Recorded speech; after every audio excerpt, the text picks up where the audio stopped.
में। और सर आपका भी बहुत बहुत स्वागत है। आज कैलेंडर लॉन्च आपने किया है अपना पूर्वांचल महासंघ का, क्या कुछ कहना चाहेंगे अशोक दुबे जी आप? उसके बाद हम महाराज जी से पूछेंगे। सबसे पहले आप अपना वक्त दीजिए। ये हमारा सौभाग्य है कि आज हम महाराष्ट्र की इस पावन धरती पर मुंबई में अपना पूर्वांचल महासंघ के 2025 का कैलेंडर का विमोचन हमारे परम पूज्य श्री 1008 राजूदास जी महाराज के कर कमलों द्वारा हो रहा है, जो कि हनुमानगढ़ी से हैं, अयोध्या से हैं। ये हमारा सौभाग्य है, पूर्वांचल की धरती का भी और भी सौभाग्य है, और खास करके महाराष्ट्र की धरती के लिए भी सौभाग्य की बात है, सारे पूर्वांचल वासियों के लिए सौभाग्य की बात है कि ऐसे संत, ऐसे महात्माओं की वजह से आज हमारा समाज जीवित है।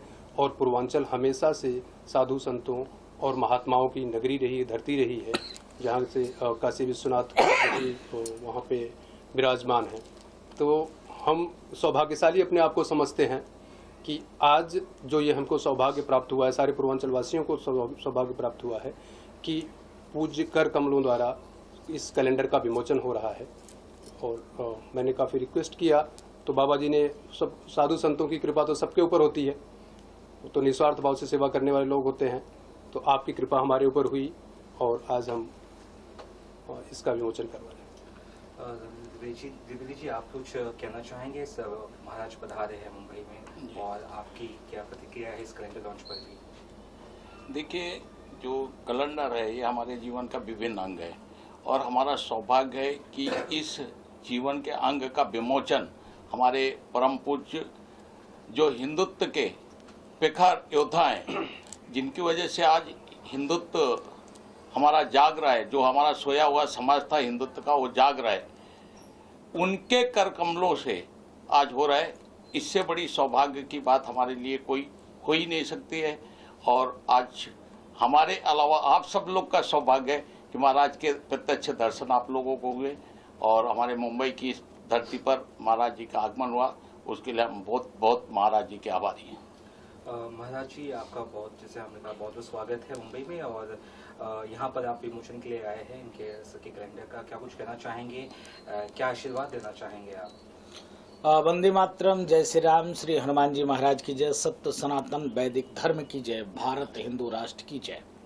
आज सौभाग्य की बात है कि 2 दिवसीय महाराष्ट्र प्रवास के दौरान आज माननीय मुख्यमंत्री जी के मिलने के बाद और भी 2-3 कार्यक्रमों में शामिल होने के बाद मैं आभार व्यक्त करता हूं रविंद्र द्विवेदी जी का, जिन्होंने देर रात्रि कल चर्चा किया कि इनके परम प्रिय मित्र अशोक कुमार दुबे जी, जो अपना पूर्वांचल महासंघ के राष्ट्रीय अध्यक्ष हैं, इन्होंने कल अटल जी महाकुंभ के कार्यक्रम में ये चर्चा हुई कि महाराज जी अपना एक पूर्वांचल समृद्ध पूर्वांचल, खुशहाल पूर्वांचल का एक कैलेंडर है, जिस कैलेंडर का विमोचन अगर आपके हाथ हो जाए तो समझिए भगवान की कृपा होगी। हमने कहा अपना तो काम है सनातन का, संस्कृति का, हिंदू का, हिंदुत्व का, राष्ट्र का।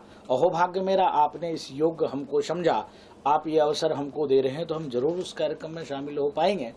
तो आज इनके लिए मंगल कामना करते हैं। आज इस अपना पूर्वांचल महासंघ की ये जो कैलेंडर है, इस कैलेंडर का विमोचन किया और मैं ढेर सारा मंगल कामना करता हूँ। अशोक कुमार दुबे जी राष्ट्रीय इसके अध्यक्ष हैं, फूलचंद्र दीक्षित जी जो राष्ट्रीय महासचिव हैं, उनके लिए खूब मंगल कामना, मनोज राय जी कोषाध्यक्ष हैं, उनके लिए भी खूब मंगल कामना, मिथिलेश जी प्रिंसिपल हैं, उनके लिए भी खूब खूब खूब मंगल कामना, और हमारे परम प्रिय रविंद्र जी राष्ट्रीय अध्यक्ष हैं विश्व हिंदू महासंघ, इनके लिए खूब मंगल कामना। और भगवान श्री कृष्ण के रूप में सारथी की सेवा देते हैं अशोक दुबे जी को, अशोक यादव जी, उनके लिए खूब खूब मंगल कामना। देखिए, जीवन में अगर आगे बढ़ना है तो फिर आपको संघर्ष करना पड़ेगा।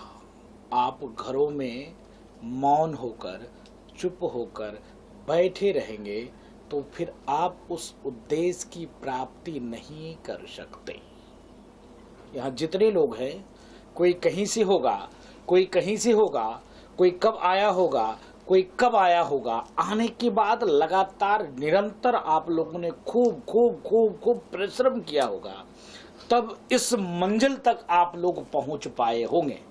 आज पूरे देश में हम लोग सनातन पे कार्य करते हैं। रविंद्र जी ने कहा कि ऐसे महात्माओं के हाथ हम लोग करा रहे हैं जो सनातन पर, हिंदू पे, हिंदुत्व पे कार्य करना ये मामूली बात नहीं है। आज इन्होंने अपना जो कैलेंडर, ये कैलेंडर व्यक्ति को एक गति देगा, समाज को एक दशा देगा, दिशा देगा। हमको ये व्रत रहना है, हमको ये त्योहार रहना है, इस डेट में कौन सा पर्व है, इस पर्व को हम कैसे मना, तो मुझको लगता है सर्व सुलभ हर घर तक ये पहुंचेगा। तो मैं तो खूब मंगल कामना करता हूं अशोक जी को कि आप ऐसे ही निरंतर आगे बढ़ते रहिए और आप राष्ट्र के लिए, संस्कृति के लिए और समाज की उत्थान के लिए कार्य करते रहिए। ऐसा मंगल कामना। खूब खूब इस कैलेंडर के विमोचन के उद्घाटन पर पूरे टीम के लिए खूब मंगल कामना, खूब खूब आशीर्वाद। और मैं निवेदन करूंगा कि अगर अपने आप को आगे बढ़ना है तो आपको कर्म करना पड़ेगा, और जब तक आप कर्म नहीं करेंगे तो फिर आगे नहीं बढ़ पाएंगे। अशोक दुबे जी, आपका प्रोग्राम भी आने वाला है फरवरी माह में, अगर मैं गलत नहीं हूँ तो आप उस बारे में अगर कुछ व्याख्या करना चाहें। जी, एक्चुअली 22 फरवरी 2025 को एक पूर्वांचल रत्न पुरस्कार का आयोजन संस्था के द्वारा किया जा रहा है, अपना पूर्वांचल महासंघ के द्वारा, जिसमें कि जो पूर्वांचल की विभूतियाँ हैं, विभिन्न विभूतियाँ अलग अलग क्षेत्र से जिन्होंने अपने मुकाम तक पहुँचे हैं, जो पूर्वांचल के नाम को रोशन किए हैं, पूर्वांचल के लिए काम किए हैं, उनको पुरस्कार दिया जाएगा उसमें, जिसमें कि काफ़ी मंत्री, नेता ये सब आने के संभावनाएं हैं और आएंगे वहाँ पर। इसके साथ में परम पूज्य गुरुदेव जी का भी पदार्पण मैं चाहूँगा कि रहे, आशीर्वाद मिलता रहे उन लोगों को तो अच्छा है।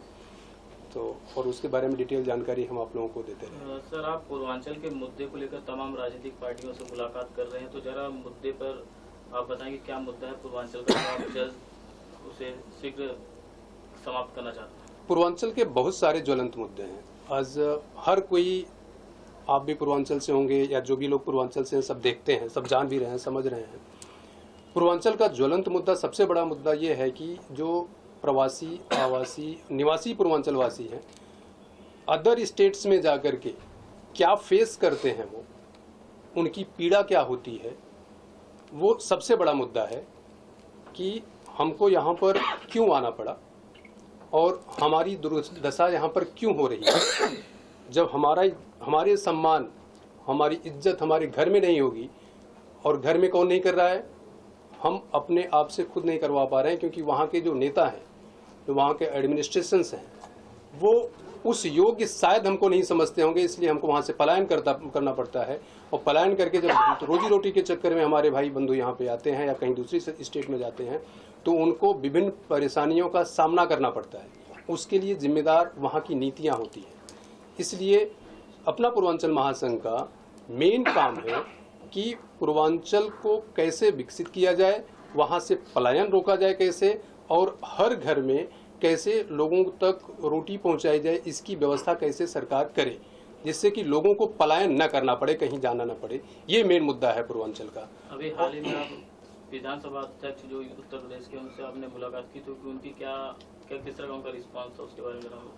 उनका बहुत ही सकारात्मक रिस्पांस रहा है। पूर्वांचल के मुद्दों को समझ करके, देख करके उन्होंने काफ़ी आश्वासन दिया, और उन्होंने यहाँ तक बोला हुआ है कि अगर विधानसभा का सत्र चालू नहीं रहा तो हम 22 फरवरी के कार्यक्रम में आपके आना चाहेंगे और वहाँ पे शिरकत करेंगे, और हम उनको पूरा प्रयास करेंगे कि वो अपनी प्रेजेंसी वहाँ पर दें। सर, आपका किस तरह से सहयोग रहेगा सर इस अभियान में? जी, मैं तो कंधे से कंधा मिला करके मेरे भाई के साथ में हूँ, और पूर्वांचल की नहीं, पूरे उत्तर भारत की जो भी समस्या है, हम एक क्षेत्र लेकर के काम नहीं करते, हम पूरे देश के लिए काम कर रहे हैं। और पूर्वांचल हो या पश्चिमी उत्तर प्रदेश हो, सब जगह जो समस्याएं उनको लेकर के काम करना हमारा कर्तव्य है, और उसके लिए हम कार्य कर रहे हैं। महाराज जी, आखिर में जनता के लिए क्या मैसेज रहेगा, युवाओं के लिए क्या संदेश रहेगा आपका, और क्या कुछ? देखिए, जनता और युवाओं के लिए सिर्फ एक ही संदेश है, सनातनियों के लिए एक ही संदेश है, भारत में रहने वाले हर मतांतर संप्रदाय के लोगों के लिए सिर्फ एक ही संदेश है कि भारत एक संस्कृति प्रधान देश है।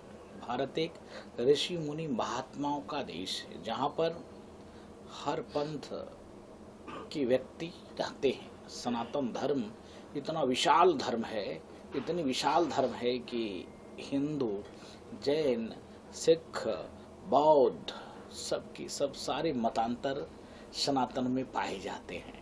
सबके सब सनातनी हैं और सबकी उत्पत्ति राम, कृष्ण, भगवान बुद्ध, भगवान महावीर से हुआ है। जिसके नाते सिर्फ एक ही निवेदन है कि आप अपने आप को पहचानो, आप कर्म करो, आप किसी के बरगलाने में मत आओ। जब तक आप अपने आप से निष्ठावान नहीं बनोगे, अपने आप के प्रति अपनी जिम्मेदारी नहीं समझोगे, अपनी जिम्मेदारी राष्ट्र के प्रति नहीं समझोगे, अपनी जिम्मेदारी समाज के प्रति नहीं समझोगे, तब फिर खत्म हो जाओगे, जीरो हो जाओगे। आज पूरे दुनिया में की निगाहें भारत पर है, पूरे दुनिया की निगाहें सनातन पे। सनातन सिखाता धर्म की जय हो, अधर्म का नाश हो, प्राणियों में सद्भाव हो, विश्व का कल्याण हो। यह कौन सिखाता? सनातन। और सनातन यह सिखाने के बावजूद भी पूरे दुनिया में सनातन संस्कृति ही थी। यह 2700 वर्ष में, 2200 वर्ष में, 2000 वर्ष में, 1400 वर्ष में, 700 वर्ष में कौन सी स्थिति परिस्थिति बन गई कि आज हिंदुस्तान के नक्शे पर हम 9 राज्य में अल्पसंख्यक हो चुके हैं और हम जाति में बटे हैं। हम इस जाति के हैं, इस जाति के हैं, इस जाति के हैं, इस जाति के हैं। हमारे यहाँ कर्म के हिसाब से वर्ण तय हुआ और कोई किसी को पर किसी ने थोपा नहीं था।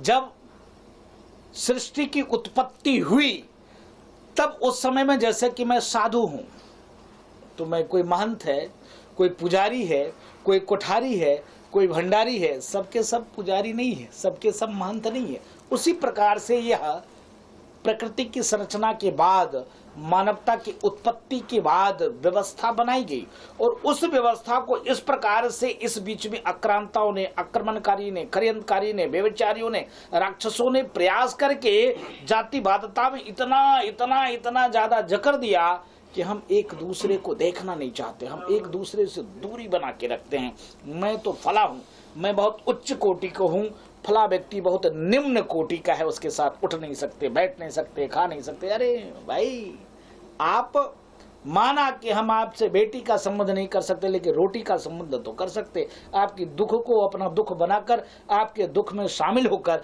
आपको सहानुभूति तो दे सकते हैं।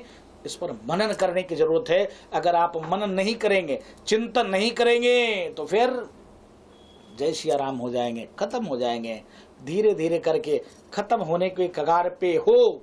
इसके नाते धर्मो रक्षति रक्षतः, युवाओं की जिम्मेदारी है राष्ट्र की कैसी रक्षा हो, राष्ट्र की कैसे सुरक्षा हो। आप खूब पढ़ो लिखो, खूब IAS बनो, PCS बनो, साइंटिस्ट बनो, इंजीनियर बनो, डॉक्टर बनो, खूब व्यवसाय करो, लेकिन आपकी परम जिम्मेदारी है कि माता पिता के भी सेवा हो, राष्ट्र की भी सेवा हो, संस्कृति कैसे हमारी सुरक्षित रहे, माँ भारती कैसी हमारी अखंड रहे, कैसे हिंदू जनमानस बचे रहे, कैसे संस्कृति में किसी भी प्रकार से दीमक न लग जाए आपके अहंकार की, आपकी जातिवादता का, जिससे आप देखते हो ना, जरा सा घुन लगता है, खूबसूरत लकड़ी हो, जरा सा घुन लग गया तो धीरे धीरे करके वो मिट्टी बना देता है। उसी प्रकार से मानव अहंकार में इतना मदमस्त है, किसी से कोई मतलब नहीं, अगला व्यक्ति मर रहा है, अगला व्यक्ति परेशान है, अगला व्यक्ति प्रताड़ित है, बस सिर्फ अपना काम होना चाहिए, बस हमको आगे बढ़ते रहें, हमारा सुफल हो जाए मामला, अगला व्यक्ति मर जाए उससे कोई लेना देना नहीं, ये नहीं होगा, इससे मानवता नहीं बचेगी। वैसे भी 2 दानव हैं जो पूरे प्रकृति को अपने आप में समाहित करने पे लगे हुए हैं।